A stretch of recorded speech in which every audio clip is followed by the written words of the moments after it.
उच्च शिक्षा संस्थानों में शैक्षणिक गुणवत्ता और पारदर्शिता सुनिश्चित करने के उद्देश्य से यूनिवर्सिटी ग्रांट्स कमीशन के नियमों को प्रभावी रूप से लागू करने की मांग तेज हो गई है।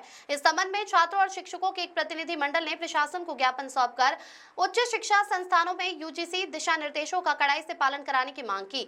प्रतिनिधि मंडल ने बताया कि कई कॉलेजों और विश्वविद्यालयों में यूजीसी के दिशा निर्देशों का पूरी तरह पालन नहीं किया जा रहा है, जिसके कारण छात्रों को विभिन्न समस्याओं का सामना करना पड़ता है। उन्होंने कहा कि शिक्षकों की नियुक्ति, पाठ्यक्रम संचालन, परीक्षा प्रणाली और शोध कार्यों में यूजीसी के नियमों को अनिवार्य रूप से लागू किया जाना चाहिए। इससे शिक्षा व्यवस्था में गुणवत्ता और पारदर्शिता सुनिश्चित हो सकेगी। ज्ञापन में यह भी कहा गया है कि यूजीसी समय समय पर देश भर के विश्वविद्यालयों और महाविद्यालयों में समान और उच्च स्तर की शिक्षा व्यवस्था स्थापित करने के लिए दिशा निर्देश जारी करता है, लेकिन कई संस्थानों में इनका गंभीरता से पालन नहीं किया जाता। इससे छात्रों का भविष्य प्रभावित होने की आशंका बनी रहती है।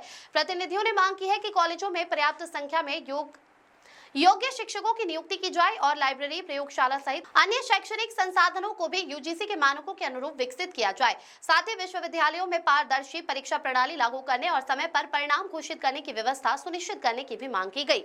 ज्ञापन प्राप्त करने के बाद प्रशासनिक अधिकारियों ने प्रतिनिधि मंडल को आश्वासन दिया कि उनकी मांगों पर गंभीरता से विचार किया जाएगा और संबंधित अधिकारियों से चर्चा कर आवश्यक कदम उठाए जाएंगे। इस दौरान बड़ी संख्या में छात्र और शिक्षक मौजूद रहे और सभी ने उच्च शिक्षा व्यवस्था को मजबूत बनाने के लिए यूजीसी नियमों को प्रभावी ढंग से लागू करने की आवश्यकता पर जोर दिया। अमन की रिपोर्ट।